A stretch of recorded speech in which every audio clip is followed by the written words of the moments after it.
Hello, everyone. Redcoat here. Cian here joins him. And we've got another podcast for you. This time we're going to be talking about storytelling in video games. Now, you might remember, if you've looked at, I think it's podcast number 3. Yeah, podcast 3. Yeah, we talked about this a little bit, but... Well, not us. You and Dragon Coder did. That's right. Ciantir's not Dragon Coder. I'm not. Last I checked, anyway. I don't know. He might be a shapeshifter. You guys got to keep an eye on him, even though you can't see him. Either case, last time it was more about kind of the what of storytelling, and also we didn't really have as much preparation. So we were planning to hit this again, and we're going to try and this time go at it a slightly different angle. Yeah, so there's been some time put into preparing this one, so it's not just trying to figure stuff out on the fly. That was, I think, one of the downsides of the earlier casts, is we did a lot of trying to figure stuff out on the fly.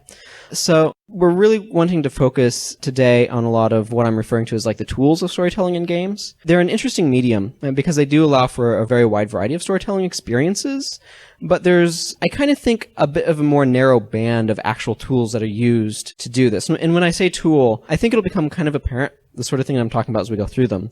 But I'm referring to something that can be used to tell part of the story. So it's a technique of telling it. So it's a tool of storytelling.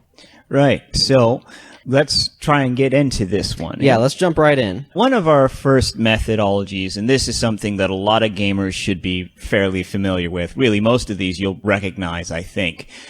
This first one is cutscenes. Basically, the idea is you're playing through the game, you're doing some stuff, and then play stops, and a little cinema plays with either the characters that are on screen or a new thing or something along those lines. But basically, the characters do stuff and act out a scene for you. Yeah, one of the big keys to my mind is that this is more or less non-interactive. Sometimes there's things like QuickTime events that are thrown in there, but yeah, you can almost argue to some extent that that becomes a different sort of thing than just a raw cutscene at that point. Yeah, that becomes more of a form of play than a cutscene, because if we counted those as cutscenes, then Heavy Rain wouldn't be a game. It would just be a movie with button prompts. But yeah, just that idea of here's a time when the player just kind of sit backs and watches the story happen. Mm-hmm. And they are not necessarily actively doing stuff as it's going on. There's no decision making or anything, which can contrast potentially with the next item, which is dialogue sequences. So in my mind, there's two kind of forms of dialogue sequences, and when I was thinking about them, it kind of used circuit-like terminology for it. We'll get into more details, but first, there's sequential, which is the idea of dialogue sequence happens, dialogue sequence is over, normal gameplay resumes. So the dialogue sequence completely interrupts normal gameplay. And then there's parallel, and the idea here is a parallel dialogue sequence is one that occurs alongside gameplay. Yeah, so sequential dialogue, this is something that you see almost all the time. This is the more common one. RPGs do this a lot. Yeah. Even a lot of action games will do this a lot. It's really, parallel dialogue sequences are more of a recent development. Relatively speaking, yeah, because you have to enable a couple of things at once. And one of the tricks with parallel dialogue is figuring out how, because the player's attention is split, right? Yeah. So you have to figure out how to effectively have the dialogue, like you have to manage the level of engagement where the player is, where their attention is focused. Is it going to be focused more on the dialogue or focused more on what they're doing? Mm-hmm. Games like Uncharted have done this sort of parallel thing pretty well. We actually kind of did it in Highway to the Moon, because your game keeps playing while dialogue is going on. Yeah, a lot of recent games that have tutorials in them, they'll actually have you doing actions while the characters are commenting on them. Like, you need to calibrate your eye things. I think it was in Halo. It was like, calibrate your vision. Okay, look up and down. You look up and down. Okay, yeah, that looks good. Let's keep going. Yep. There are definitely some benefits to it in terms of keeping action up. And I want to take a moment to note that I would include things like what's referred to as barks in here. A bark is a random line of dialogue that just kind of pops up. Usually it's spoken, like in a lot of first-person shooters, you'll hear something like, he's over there, or whatever. It just adds a bit more... It adds a bit more life. Life and reasoning to a thing, because, it's... Oh, yeah, go ahead. I was just going to say, I've seen text versions of it in like the Dynasty Warrior style games, whereas like this random dialogue bubble will pop up in the corner of the screen or whatever. Yeah, just like some dude's like, ow! Or help! All those things. And they add to the immersion, but they are still a part of the narrative in so much as they add to your why for playing. Yeah. I do want to go back to sequential dialogues just to talk a little bit about some examples in a more concrete sense. So one of the other things, voice acting may or may not be a part of these. Yes. So it might be text or it might be voice acted. So something like BioWare, for example, a lot of their games, Mass Effect, Dragon Age, will have dialogue sequences where it plays out very much so like a traditional dialogue sequence. I mean, you have that wheel for selecting choices, but Yeah. you have the spoken dialogue, but it's still a dialogue sequence. Yeah. So dialogue sequences may or may not have some amount of interaction. I usually think of them as being fairly static when they're sequential. Yeah. Because all of the focus is on processing the dialogue. Yeah. The interaction you would have with a sequential dialogue sequence is specifically kind of the yes, no, or what are you going to say back to them? Those sorts of things. Or pushing the button to advance or whatever. Yeah, it's the kind of interactions you would have in a visual novel, which are basically choose your own adventure. There can be, particularly with sequential dialogue sequences, a bit of a blurred line between that and cinematics. Yeah. But figuring out which one's which is kind of some of those. There's like this gut feel of like how much does it feel like it's the game engine being co-opted into it, and like how much of the focus is on the dialogue versus on other action that's happening or whatever. One important thing that I would say on dialogue sequences, specifically sequential dialogue sequences, is that they are player pushed forward as opposed to being automatically pushed forward. I think that's probably a good line to have. Like if you find that you have to press A to get to the next part, or you have to do something to get to the next part of the dialogue, it's probably a dialogue sequence. As opposed to a cutscene where it starts and all you really have is the ability to pause it, possibly. Yeah, or bring up the skip prompt. Or save, if you're in Metal Gear. Interesting. Before we move on to the next one, just one final sort of note on dialogue. There is a difference in how text versus spoken is received, and there can be a lot of very interesting effects done to text, like drippy letters and interesting fonts, highlighting special phrases that you want the player to know. Yeah. That in particular is really hard to do with voice. But voice does allow you to be able to capture some additional inflection and tone and all of that sort of thing. And it's kind of the difference between listening to a podcast or reading a transcript of it or a written version. Yeah, written text, that sort of dialogue is better for expository stuff, just like giving information, I would say. Whereas spoken word gives a lot more character, I feel. Yeah, it certainly can. Anyway, that's kind of dialogue. And again, dialogue sequences, I kind of have two sub-things under it.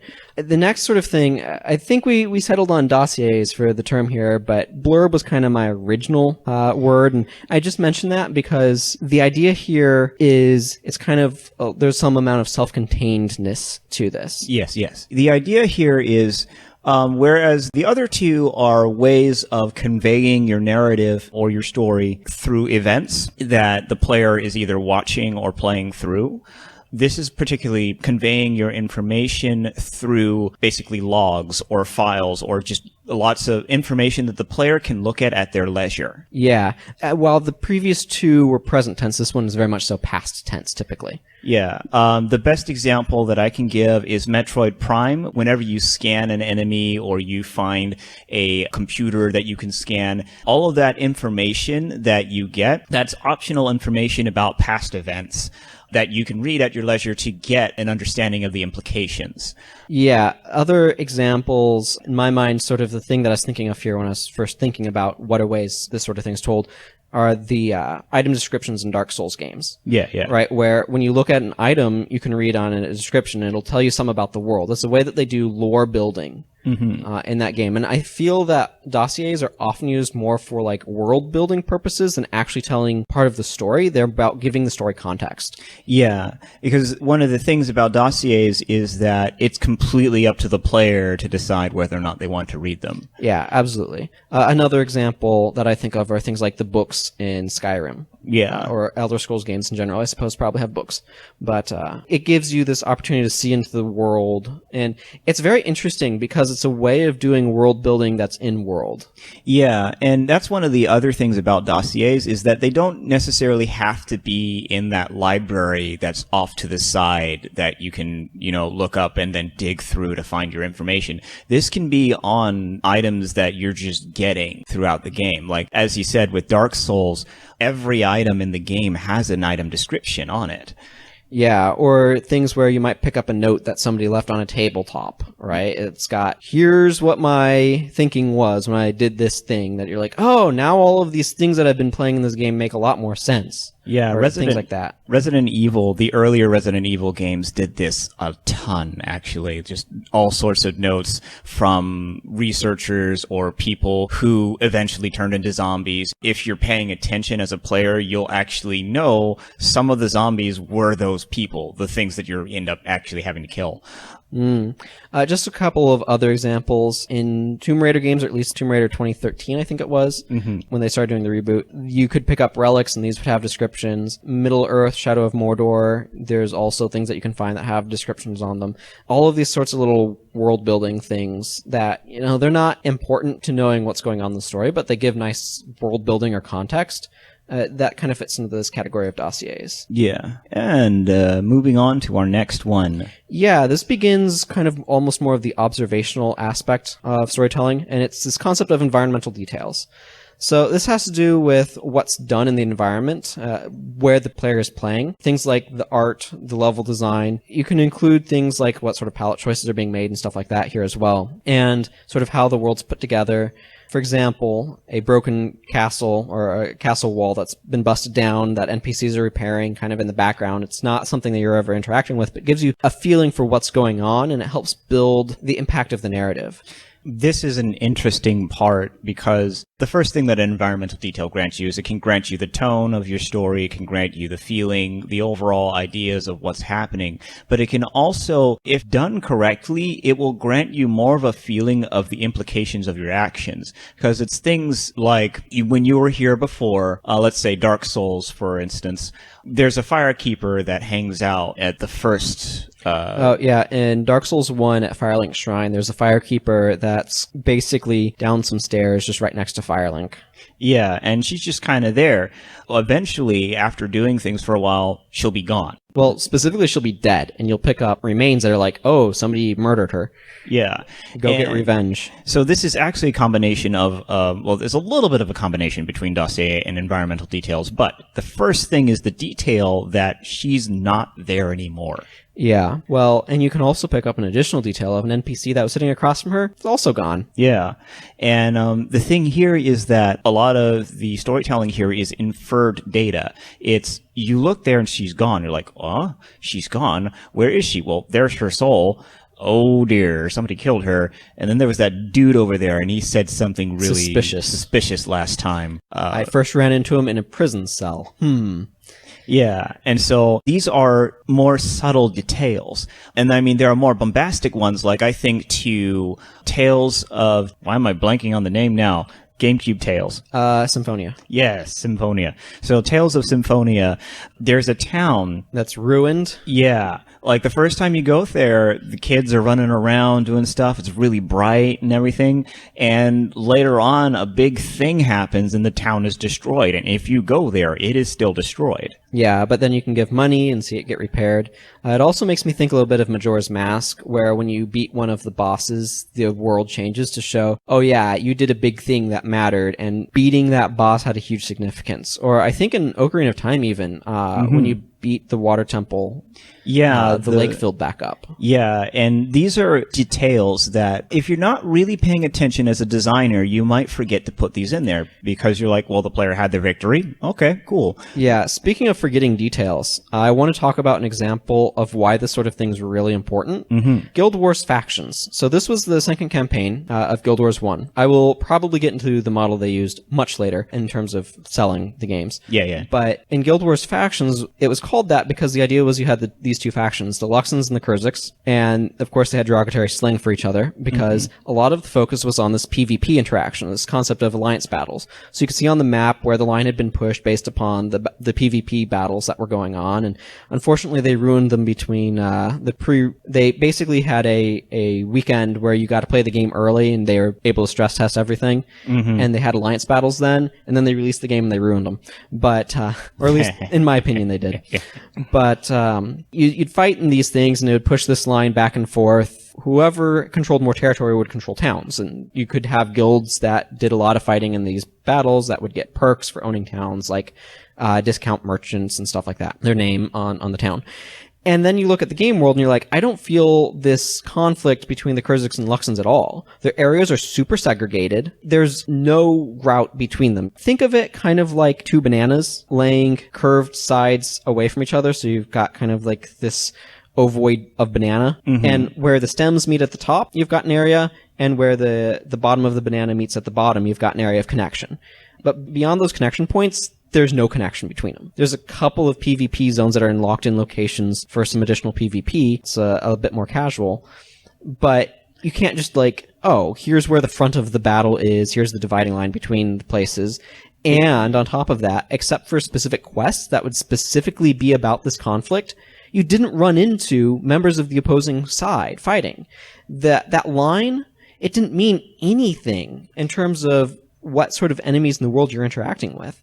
So this conflict was just not felt by the average PvE-only player. Yeah, it was a thing of where when you really looked at it, you just didn't feel like there was a war happening. Yeah, you felt that the Kurziks were more focused on their battle with, say, the Wardens or the Dredge, and the Luxons were more focused on... I played more on the Kurzik side, so I don't necessarily remember everything perfectly, but fighting random sea life? But yeah, that is an important thing, though. These details, they're subtle and they're very easily missed. But those little things of saying there's a war going on, we need to actually make sure that the effects of this are happening. And that can be, ruined homes along the path of the war. Or when you go to an area where it's right next to the border, you will actually see fighting. You see the friggin' front line. Like, you see this conflict happening. You're like, oh, well, this town used to be owned by this side, and this area used to be populated by our people. Now the enemy is here, and it's way more dangerous for me. And not only that, but if they had made interactions where you could actually traverse from one side of the territory to the other, that would do a lot of someday stuff. I'm going to have to do a series talking about the storytelling of Guild Wars 1, but that would have done a lot to help some of the issues that Guild Wars factions ran into. A lot of players complained the map felt really small because you're kind of being cut off by a huge amount of it. Mm-hmm. And again, future podcast topic, we haven't said that in a while, but just making that conflict feel like it's actually happening. Mm-hmm. And they didn't. And I think that's a big failure of their environmental details aspect of storytelling. And it's not an uncommon mistake. There are plenty of games that have wars going on, but just looking at it from how you play the game, you really don't feel like there's a war happening. It's just when the game reminds you that there's a war and it says, the war's happening, it's really bad, cutscene, or, the war is happening, or you're in a sequential dialogue, character tells you, hey, that's a thing. There is a war happening. I'm telling you about it. Yeah, like that sort of thing, actually, you're right. It does happen a lot. There's a number of reasons for it, but it is frustrating how often a game just claims war is going on and gives no evidence of it. Yeah, but admittedly, there's a lot of development time that would have to go into it, but it helps with immersion. It does. At any rate, speaking of immersion, we have one more aspect to go into. Yeah, and this is character design and animations. So it includes things like weapons and armor designs as well. It's this idea that the way that characters are designed can tell you a lot about who that is, how bulky they are, or tall, or lean, or whatever. But also the way that they hold themselves and move tells you an enormous amount about who they are. Oh, yeah. I mean, I'll try not to go on too much of a diatribe, but... You get a little bit of one. Yeah, one of the things that always annoys the crap out of me about, and I apologize to all of you actors out there who work really hard, but annoys me about some modern day shows I see is I'll see the actors and they're talking with a really good intonation and they've got their faces doing really good stuff, and then their body is just standing there. And so while I should be feeling their, let's say they're really angry, I should see them being tense. I should see them leaning in, leaning back, or, I don't know, bending down a little bit, exaggerating it a little bit. Just standing there at the camera is not going to convey enough. And this same concept can and should be applied to any character that you make in a game. Everything about them tells you who they are, and I would hazard that because of the fact that the player is playing the character, remember. So that means that you have less opportunities to actually just tell the player, this is who the character is. You can have other characters react to the character, but there are less ways to just naturally make it feel like this character is such a way. This character is arrogant, or this character is strong. The ways to do that are in how they carry themselves. Do they have a heavy-set walk? Do they move very deftly? Do they flick things around? Are they a show-off? All of these different aspects can be evoked through animation, and also evoked through the design of the character themselves. Yeah, it makes me think, for example, of, say, Dante in Devil May Cry. If he's holding a kind of a more casual, relaxed pose where he's just not intimidated by anything. Yeah. And so you just see him like all the time. He just looks like he's super chill. Yeah. It's like, whatever. Throw it at me. All of these demons are coming at him. It's like, all Well, right, I'm gonna kill you all. and then you can have him run into something actually challenging and completely change how he's approaching it. Yeah. Where you can see him becoming more tense and concerned in just his animation. That's a way that you can do a detail of storytelling to convey how intimidating a boss is. It's subtle, but it's going to be picked up unconsciously by a lot of people. Yeah, it's one of those things. Many subtleties can be eschewed away from by designers just by them thinking, well, nobody's going to catch that. And certainly, if you don't make it noticeable, then they won't catch it. But players will appreciate those small details. I think some of the best examples of this is things like in fighting games, just the way a character stands says everything about who they are. Their idle stance and what things they do if you let them stand there for long enough will tell you a whole lot about the characters. I think of Ivy from Soul Calibur 2, and how she has this very upright stance. She doesn't have her guard raised, or rather, it's a form of fool's guard is the guard that she's taking. It's basically, sword is down at your side. You can swing with it in any way that you want, but it's a very confident stance. And she's kind of looking down on you. She's a little tall. So she can do that. But that's still one of the things, as opposed to someone like Nightmare, who he's struggling with a bit of contamination. And so, of course, that's evoked in his body, of course, because he has this giant arm thing. But the giant arm also is carrying this huge, heavy thing, and he has to hunch down and hold the weapon behind him as he moves towards you. And one of the other things is all of the weapon is behind him. He's dragging it behind him. He's dragging it with him, and that still evokes some things about who he is. Yeah, it conveys additional bits of storytelling. Yeah. So that's the list. Mm-hmm. I don't know if it's exhaustive. It seems pretty complete to me, but it's always possible that somebody has figured out something else that I haven't, and I'm absolutely open to any suggestions you have in the comments of stuff. And also, I want to emphasize that these are tools for telling a story, and like any tool, you can use it well or poorly. And there's times where it's going to be appropriate. There's things that any given one of these does a good job at doing. There's things that they're going to be bad at doing. For example, most of the time, your environmental details are not going to be a very good way of trying to have two characters talk to each other. Yeah. It doesn't make any sense, but I mean, it's kind of emphasizing the point, right? Using an extreme example. Yeah. That'd be some sort of art house challenge at that point. Yeah, of like the characters gesticulating wildly at bits of the environment to try to convey a story, but that's using a combination of animations and environmental details, and yeah, it could be kind of comical, but it's probably also going to use a cutscene. Yeah, most likely, probably. So like you can see how these things can work in concert with each other, and it's not just you don't just do one. Yeah, you don't use them in isolation. They're going to work together to do stuff. So and knowing about these obviously isn't going to allow you to tell a good story by in and of themselves. Mm-hmm. It's how you apply them and use them. So most definitely.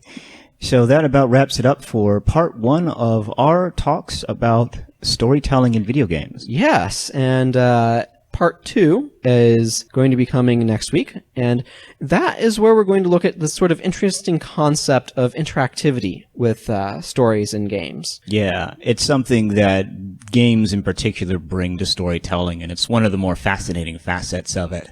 Yeah, kind of a special additional thing that video games bring. Mm-hmm. So keep it right here, folks. Well, you don't have to keep it right here for a whole week. I think you'd probably get bored, but I mean, it's going to be its own cast anyway. It's not going to suddenly appear at the end of this one. So we will be catching you later. This is Redcoat signing off. Ciantier signing off. Play the games you want to play, boyos.